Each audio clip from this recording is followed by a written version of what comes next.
Bonjour à tous, j'espère que vous allez bien. On se retrouve pour une nouvelle vidéo et cette semaine, on va parler d'une urgence que vous devez absolument connaître, l'ingestion de pile-bouton chez l'enfant. Alors c'est parti, on perd pas de temps, let's go!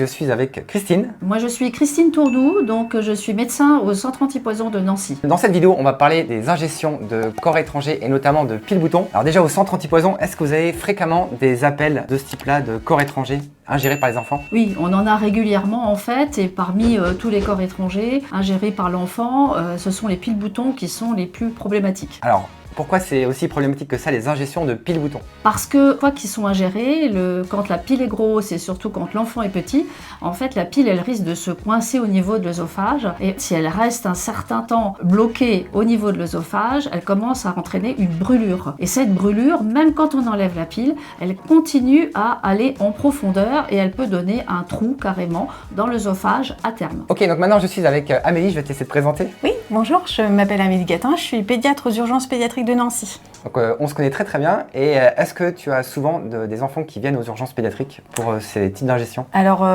c'est assez fréquent, on en a plusieurs par mois, environ 2 par mois. Ah, 2 par mois quand même, ouais. Ouais. Ah oui, donc ça fait donc des lésions de brûlure et après donc un trou. Donc un trou, c'est-à-dire qu'on peut avoir une hémorragie, j'imagine derrière, Oui. un saignement, c'est ça? C'est-à-dire que le trou, ça dépend de l'organe qui est derrière, l'œsophage. Plutôt en arrière, c'est gros vaisseau, donc ça donne un choc hémorragique, une hémorragie qui est massive, pour lequel on peut pas souvent faire grand-chose. Et si la pile est positionnée devant, ça donne un trou dans la trachée. Et là, c'est des complications respiratoires qui sont souvent compliquées à régler et qui peuvent aussi à terme donner des décès. L'enfant peut mourir vraiment avec une ingestion de pile-bouton. Oui, l'enfant peut mourir en fait d'une ingestion de pile-bouton. Et il y a déjà eu des cas en France. Ah oui, bien sûr, oui. C'est pour ça qu'on alerte en fait, parce que ça peut être très grave, voire mortel. Lorsque l'enfant se présente avec la pile-bouton, qu'est-ce que vous faites? Alors déjà on les installe immédiatement, c'est toujours urgent pour nous. Ouais, parce que j'avais fait une vidéo déjà, excuse-moi, j'avais fait une vidéo sur la priorisation des urgences et ça justement ça fait partie des priorisations. Ouais, priorité, ils sont examinés le plus vite possible dès que quelqu'un est disponible. Ça va dépendre un peu aussi s'ils ont des symptômes ou pas. Et puis des fois même on ne sait pas qu'il y a une pile. Des fois on le sait, le plus souvent d'ailleurs, mais parfois ils ont des symptômes sans qu'on sache qu'il s'agisse d'une ingestion de pile. Est-ce que les symptômes sont immédiats? Est-ce que tout de suite en fait après l'ingestion, l'enfant va commencer à avoir des brûlures ou est-ce qu'il y a un retard sur l'apparition des symptômes? Alors les symptômes, la brûlure elle commence même quand l'enfant n'est pas symptomatique. Elle commence très rapidement. Quand on veut enlever la pile, quand elle est coincée au niveau de l'œsophage, c'est dans les 2 heures. Donc c'est une urgence vitale. Il faut vraiment considérer qu'il faut tout de suite appeler, tout de suite prendre en considération le problème. Alors des fois les enfants n'ont pas de symptômes et lorsqu'ils ont des symptômes, quels sont les symptômes? Qu'est-ce qu'ils présentent comme symptômes? Alors le plus souvent c'est une hypersalivation.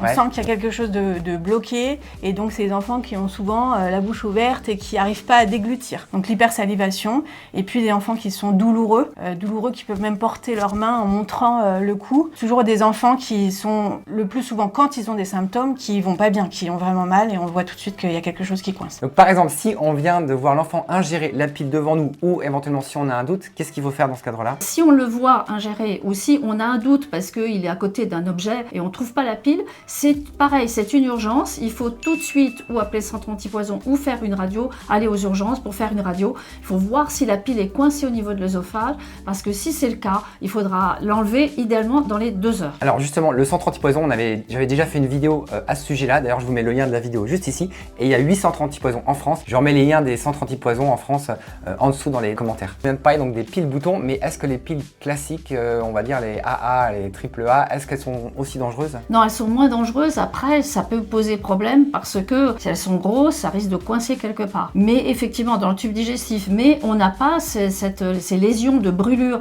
qui se constituent très vite et qui sont vraiment assez spécifiques des piles-boutons. C'est pour ça qu'on fait, nous, la différence entre les deux. Ok, donc là, l'enfant est installé, vous voyez qu'il y a un souci. Et qu'est-ce que vous allez faire comme examen du coup, pour confirmer le diagnostic? Alors la priorité c'est l'envoyer en radio. Ouais. C'est pratique parce que les pile-boutons, ça se voit à la radio, ça brille, donc on sait tout de suite où elle est placée, soit dans l'estomac, dans l'intestin, ou si elle est restée dans l'œsophage. Ces piles-là, on en trouve énormément dans les jouets. Pourquoi est-ce que ces piles-là, elles ne seraient pas interdites en France? Parce que si on se rend compte qu'elles sont aussi dangereuses que ça pour les enfants et qu'il y a des cas de mortalité en France. C'est parce que ça envahit notre quotidien, qu'on en a de toute taille, dans plein d'objets. C'est quasiment impossible à supprimer. Par contre, il y a quelques industriels qui essayent de sécuriser, les emballages, enfin, Un petit peu de précaution et puis sinon ça repose sur la prévention et sur le fait que les parents se rendent compte que c'est un objet dangereux, ne laissent pas traîner les piles usagées parce qu'on a exactement le même risque qu'une pile neuve et puis les rangent et aussi sécurisent au maximum. Même usagées, les mettent